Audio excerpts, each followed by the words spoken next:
नमस्कार, मेरा नाम डॉक्टर संजय चंदा है। आज मैं आप लोगों को नेत्र प्रत्यारोपण की विभिन्न पद्धतियाँ या कॉर्नियल ट्रांसप्लांट की विभिन्न टाइप्स के बारे में अवगत कराना चाहता हूँ।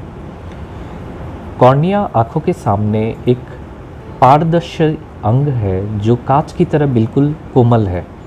जिसमें 100% रोशनी आर पार जाती है। किसी भी चोट लग जाने के कारण, घाव लग जाने के कारण या जन्म के साथ आए हुए बीमारियों के कारण जब ये पुतली अपनी पारदर्शिता खो जाती है तो लोगों की रोशनी कम हो जाती है। नेत्र प्रत्यारोपण या कॉर्नियल ट्रांसप्लांट एक तरह की पद्धति है जिसमें जो पुतली अपनी पारदर्शिता खो चुकी है उसकी प्रत्यारोपण के बाद हम लोगों को वापस रोशनी दिला सकते हैं। नेत्र प्रत्यारोपण के विभिन्न तरीके हैं जिसमें हम full thickness penetrating keratoplasty, endothelial keratoplasty जिसमें पूरी पुतली के एक अंग को अंदरूनी सतह को ही से बदली जाती है, DALK या डीप एंटीरियर लेमेलर केराटोप्लास्टी जिसमें पुतली की सिर्फ आगे की सतह को बदली जाती है, के अलग अलग तरीकों बारे में बात करना चाहता हूँ। जब पुतली की 100% पूरी थिकनेस अगर धब्बे में परिवर्तन हो जाए और सफ़ेदी आ जाए, ऐसे हालात में 100% पुतली की प्रत्यारोपण ज़रूरत होती है जिसे हम फुल थिकनेस पेनिट्रेटिंग केराटोप्लास्टी कहते हैं। अक्सर अंदर में आ रहे अलग कॉम्प्लिकेशंस के कारण लोगों को मोतियाबिंद भी बन जाती है, तो पुतली प्रत्यारोपण के साथ साथ आपको मोतियाबिंद की ऑपरेशन करवाना और साथ में लेंस डालना, तीनों प्रक्रिया को एक साथ करने की ज़रूरत होती है। दूसरी जिसे हम कहते हैं deep anterior लेमेलर keratoplasty,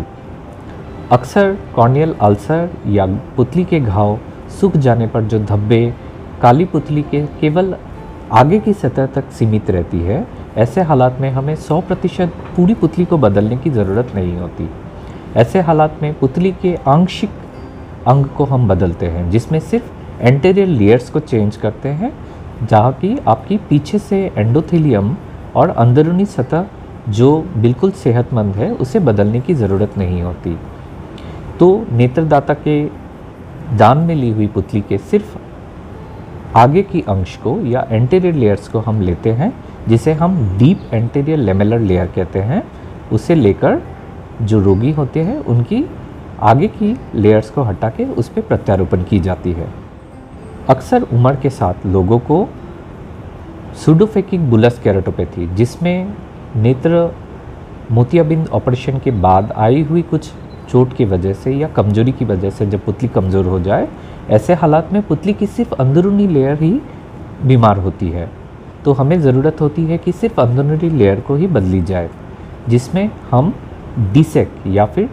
डेस्मेट striping endothelial keratoplasty या नए अत्याधुनिक तरीके जिसे हम कहते हैं डेस्मेट्स मेम्ब्रेन एंडोथेलियल केराटोप्लास्टी या डीमेक जैसी पद्धति करते हैं, जिसमें बीमार हुए सिर्फ अंदरूनी सतह या फिर एंडोथेलियल लेयर को बदली जाती है और उसमें भी हमें 100% पुतली को बदलने की ज़रूरत नहीं होती। तो बीमारी को अच्छे से जांच करने के बाद और पुतली की परीक्षा के जांच के बाद ही हम पता लग सकते हैं कि 100% पुतली में से कितने प्रतिशत लेयर्स में बीमारी सीमित है, और उसकी करेक्ट और उचित जांच हो जाने के बाद ही ये फैसला लिया जा सकता है कि एक पुतली से हम कितने प्रतिशत बीमार अंग को हटाना चाहते हैं और अच्छी पुतली ट्रांसप्लांट या प्रत्यारोपण करना चाहते हैं। इसमें सबसे इंटरेस्टिंग और महत्वपूर्ण बात यह है कि एक नेत्रदाता के आँखों को लेते हुए एक ही पुतली हम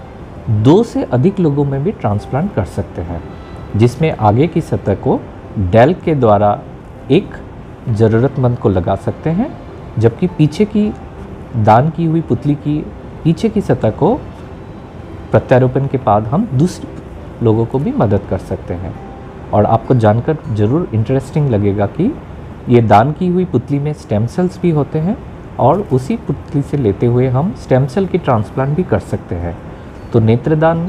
की लोगों में जागरूकता होनी ज़रूरी है। आपको समझना होगा कि आप केवल एक मरीज़ नहीं, आपकी एक आँखों से हम 2 से 3 मरीज़ों को भी ज़रूरतमंद की तरफ से उनकी चिकित्सा कर सकते हैं। तो लोगों में जागरूक होना न केवल डॉक्टर, समाज में हर एक अंग और हर एक वर्ग के लोगों की जिम्मेदारी बनती है